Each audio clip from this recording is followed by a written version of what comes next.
Imagine it is the summer of 1518 in Strasbourg. The air is dense, heavy with the stench of sickness and the palpable threat of famine. The sun punishes the cobblestone streets, but there is no joy in its warmth. On one such street you see a woman. Her name is Frau Trophäa. Suddenly, without warning, she begins to dance. There is no music. Her eyes are vacant, fixed on a point only she can see. Her movements are not graceful or joyous. They are spasmodic, jerky, desperate. Her arms flail, her legs thrash in a silent, grotesque choreography. She does not stop. She dances for hours until the sun sets and the street is plunged into darkness. And she keeps dancing. She dances for days.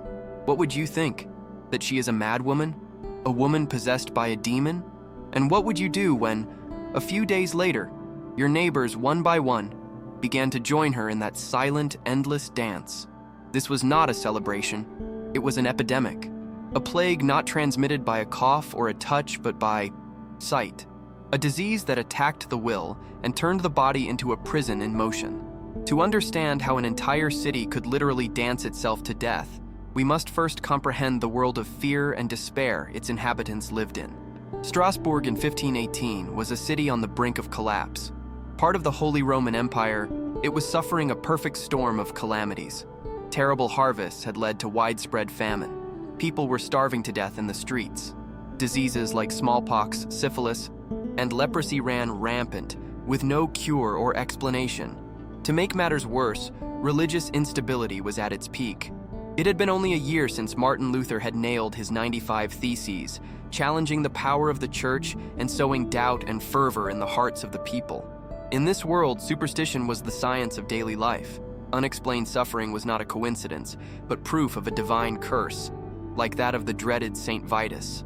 The strangest plague in history did not begin with a fever or a cough, but with the feet of a single woman. In mid-July, Frau Trophäa left her house and, in absolute silence, began a dance that would become a funeral march for hundreds. Imagine the suffocating heat of that summer day. Hear the solitary sound of Frau Trophäa's bare feet, first shuffling, then rhythmically striking the dusty cobblestones. The sound is hypnotic and disturbing. Picture the sweat beading on her forehead and running down her face, her limbs moving erratically, without a trace of joy, like a puppet whose strings were being pulled by an invisible, cruel force.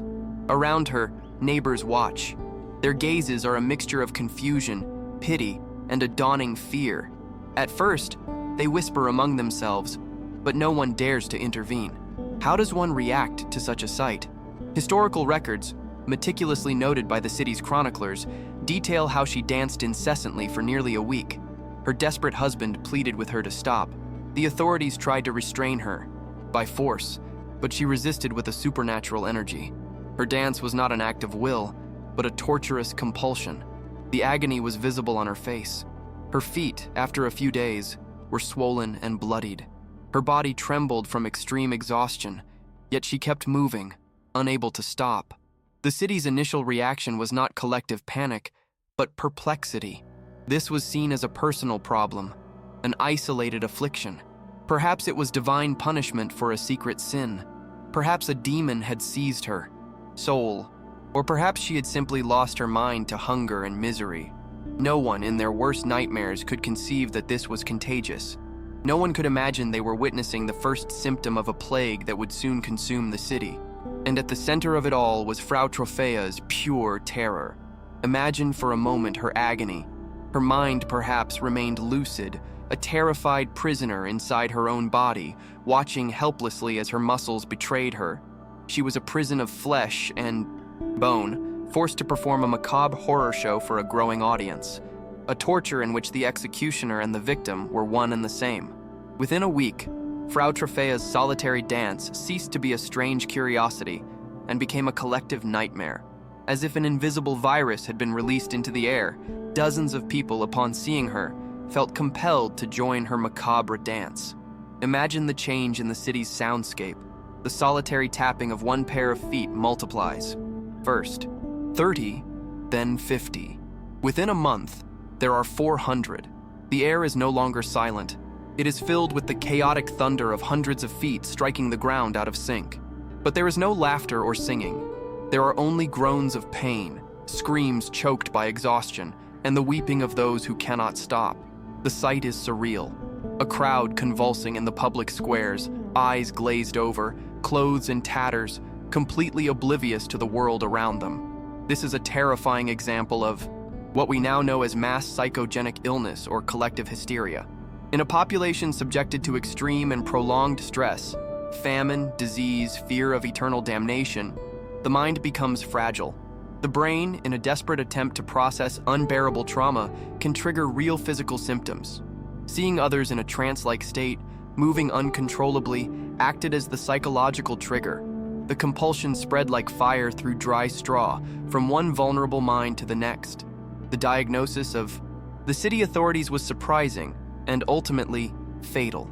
Based on Galen's ancient humoral theory, which dominated European medicine, local doctors did not diagnose madness or demonic possession. Their verdict was that the dancers suffered from hot blood, an excess of the sanguine humor that caused their brains to overheat, and the cure they prescribed was not rest or calm. It was the exact opposite, more dancing. Now try to feel a family's panic. You see your brother, your daughter, your wife. Stop in the street, look at the dancing crowd, and slowly begin to move their feet. You scream their name. You try to hold them, to reason with them, but their eyes are already vacant. They pull away from your grasp with a strength you never knew they possessed and drift away, absorbed into the collective trance. It's like watching a loved one drown on dry land, pulled by an invisible current from which you cannot save them. In one of the worst decisions in the history of public medicine, the city council decided to fight fire with fire. Firmly believing that the dancers needed to expel the fever from their bodies through continuous movement, they organized a massive public dance. In effect, they transformed a spontaneous plague into a state-sponsored event. Imagine the scene, as bizarre as it was terrifying. The city's carpenters are ordered to build a large wooden stage in the grain market, the heart of the city. Guild halls are cleared to give the dancers more space. And most, incredibly of all, professional musicians are hired. Pipers, bagpipers, and drummers are paid to play day and night to keep the energy high and encourage the afflicted to keep dancing. The contrast is horrifying. The sound of festive, upbeat music mingles with the sight of men and women collapsing with broken bones, shattered ankles, and bodies convulsing from absolute exhaustion.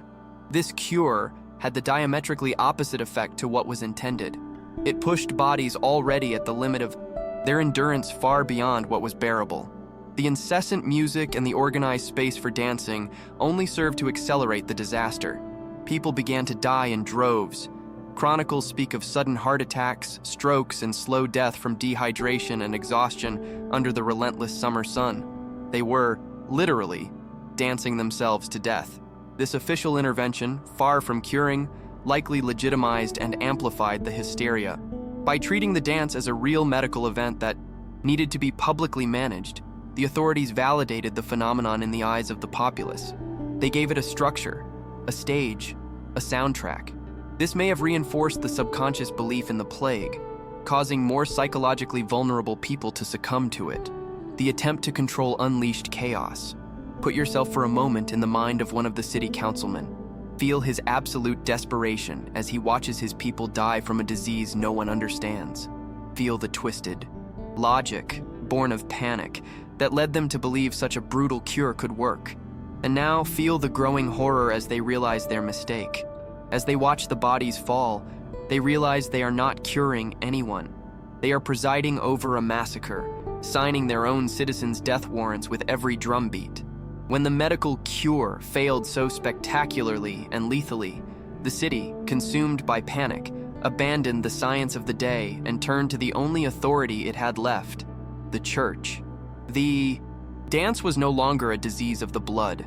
It was, without a doubt, a divine curse. Feel the shift in the city's atmosphere. The smell of sweat and death now mixes with the thick aroma of incense, burned in vast quantities in a desperate attempt to purify the air and ward off evil. The sound of drums is replaced by the monotonous chanting of Latin prayers, recited over the bodies that continue to move, oblivious to everything. Priests move among the dancers, holding crucifixes and sprinkling holy water, trying to exorcise the demons they believed had seized the city. The official explanation focused on the figure of Saint Vitus. Vitus was a martyr saint who, according to popular legend, had the power to punish sinners by inflicting upon them a plague of compulsive dancing. It was believed that anyone who disrespected him could be condemned to dance to their death. The name Saint Vitus's dance became the definitive diagnosis of the phenomenon. In a last, desperate effort, the authorities loaded the surviving dancers onto wagons and sent them on a forced pilgrimage to a shrine dedicated to Saint Vitus in a cave in the Vosges Mountains. Ironically, this shift from a medical to a supernatural explanation may have been what finally helped end the plague. By giving a name and a cause to the chaos, sin, and the wrath of a saint, and by offering a clear remedy, penance, prayer, and pilgrimage, the Church provided a narrative structure and a sense of control. This calmed the collective anxiety that fueled the hysteria. The people now had an enemy to name and a path to redemption. But imagine being one of those last dancers. You have been trapped in this physical torture for weeks, delirious with pain and exhaustion. And now, you are told that not only is your body sick, but your soul is cursed. Spiritual terror is added to physical agony, creating a final layer of suffering. You are loaded onto a wagon, alongside other writhing bodies, on a journey to a cure that is also your final judgment, as the plague finally begins to consume its last victims and recede. The climax of this nightmare arrives at the height of the authorities' intervention. The wooden stage is set up in the market square. The musicians, their faces impassive, play their loudest and fastest melodies, following the council's orders, and the entire city, those who have not been infected, watches from the sidelines, paralyzed by horror and a macabre fascination. Dozens of people, every hour, dance to their final collapse. It is a carnival of death. The cheerful music, designed for celebrations and festivals, becomes a grotesque soundtrack for the falling bodies. Imagine a middle-aged man, his face flushed from exertion, whose eyes roll back in his head just before he collapses with a dull thud. Imagine a young woman, whose movements become slower and heavier until her legs simply give way and she falls, too weak even to cry out. Families weep helplessly at the edges of this dance floor, unable to intervene, forbidden by the authorities who insist the cure must run its course. It is at this moment that mortality reaches its most terrible peak. The chronicles of the time, written by witnesses like the physician Paracelsus and the chronicler Irenicus, speak of up to 15 deaths per day. The bodies are removed from the stage to make room for others. The cure is revealed to all for what it truly is, the real poison. It is the precise instant when the strange hope of a medical solution transforms into absolute horror. It is the moment when the authorities and the entire city are forced to confront the truth. They have made a catastrophic mistake. The impact is a collective trauma that would scar Strasbourg for generations. The city was forced to witness, and in a way participate in, a self-inflicted public torture. The people lost faith in everything. The civic authority, with its stages and musicians, had proven itself lethally incompetent. Medical reason, with its diagnosis of hot blood, had turned out to be a farce. They felt abandoned, at the mercy of an invisible, irrational, and murderous force that no one could explain or stop. The fear was no longer just of death, but of the fragility of their own world, of the ease with which reason and order could disintegrate into a dancing madness. The dancing plague of 1518 is far more than a bizarre historical anecdote. It is a terrifying reminder of the fragility of the human mind and the devastating power of collective stress. It was not caused by a poison in the water or a virus in the air, but by society itself. It was the physical manifestation of a psychological fracture. It is an extreme and terrible case study of how fear, despair, and superstition, when combined in a vulnerable population, can become a real disease. It can transform the human body into a weapon against itself, turning an act of joy like dancing into a death sentence. The echo of Strasbourg resonates to this day. It teaches us that under the right pressure, the collective psyche can break, and that the line between reason and mass hysteria is much thinner than we like to believe. The dancers of 1518 were not mad. They were victims of their time, prisoners of a fear so intense it became flesh. Today, our society faces its own forms of mass stress, of anxiety and viral panic, no longer spread by sight, but instantly through social media.